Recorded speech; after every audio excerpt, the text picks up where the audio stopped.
ጤና ይስጥልኝ። ይሄን አጠቃቀሙንም ድጋሚ ለማሳየት ነው። ለምሳሌ የባንክ ትራንስፈሩ ላይ ለምሳሌ ይሄ መሰረተ ዜማ የሚለውን መግዛት ብፈልግ ይሄው አለ። ከዚያ ባንክ ትራንስፈሩን እነካለሁ። ከዚያ በኋላ እዚህ ኮንቲኒው የሚል አለ። እዚህ ኮንቲኒው ብዬ ከዚያ ይሄ ከላይ የመጀመሪያው ከላይ የሚመጣውን መንካት ነው። ከዚያ በኋላ ባንክ መምረጥ ነው። ባንክ ኮሜርሻል ከሆነ ኮሜርሻል፣ አቢሲኒያ ከሆነ አቢሲኒያ፣ እኔ ኮሜርሻል መረጥኩ። ከዚያ በኋላ ይችን የካሜራ ምልክቷን መንካት ያስፈልጋል።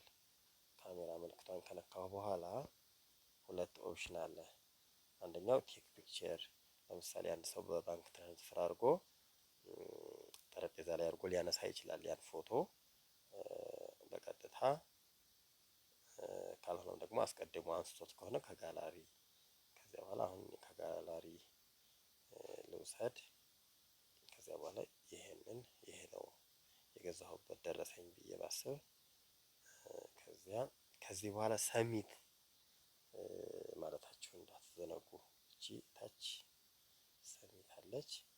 እንደዚህ ካለ በኋላ አሁን ኮንፊርሜሽን ሰሚትድ ይላል። ከዚህ በኋላ ነው እኔ ጋር ደረሰኙ የሚደርሰኝ።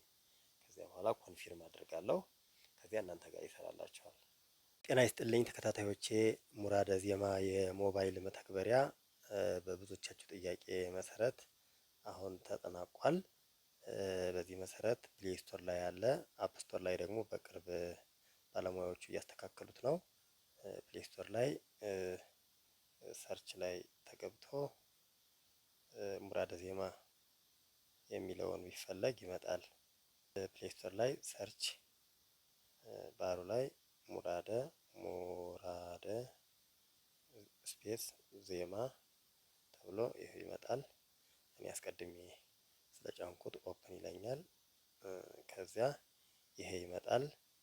ለመጀመሪያ ጊዜ ለመመዝገብ ሬጂስተር የምትለውን ከታች መንካት ነው። ከዚያ ስም፣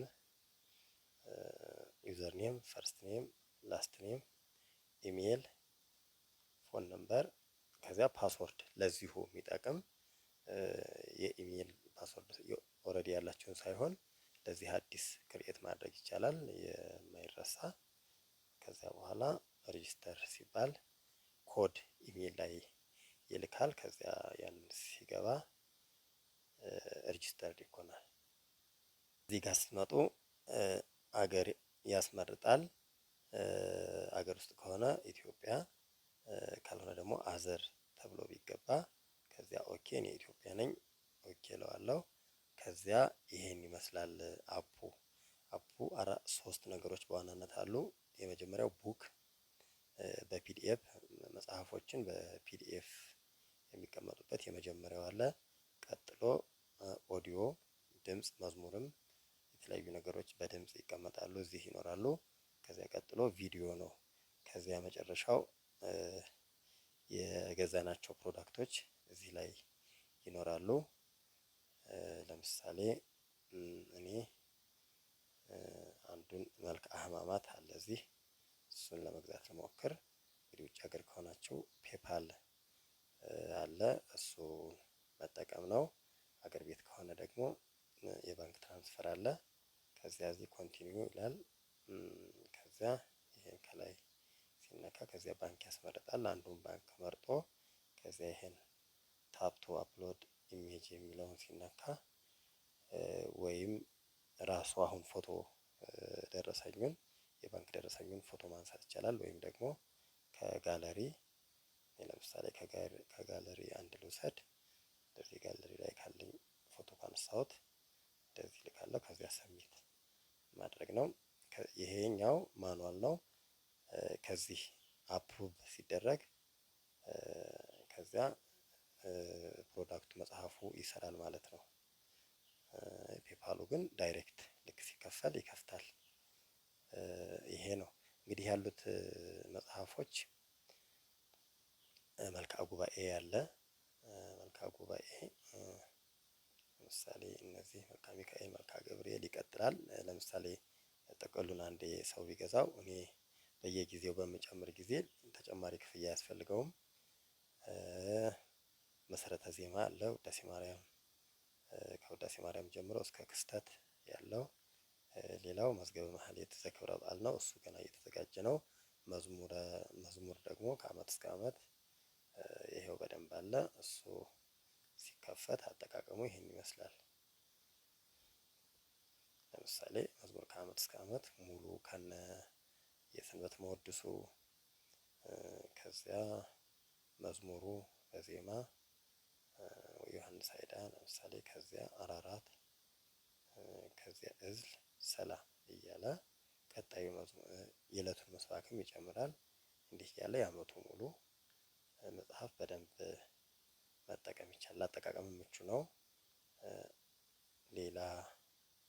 ሌሎችም መልክአ ሕማማት አለ። መልክአ ሕማማትም በደንብ የተዘጋጀ ነው።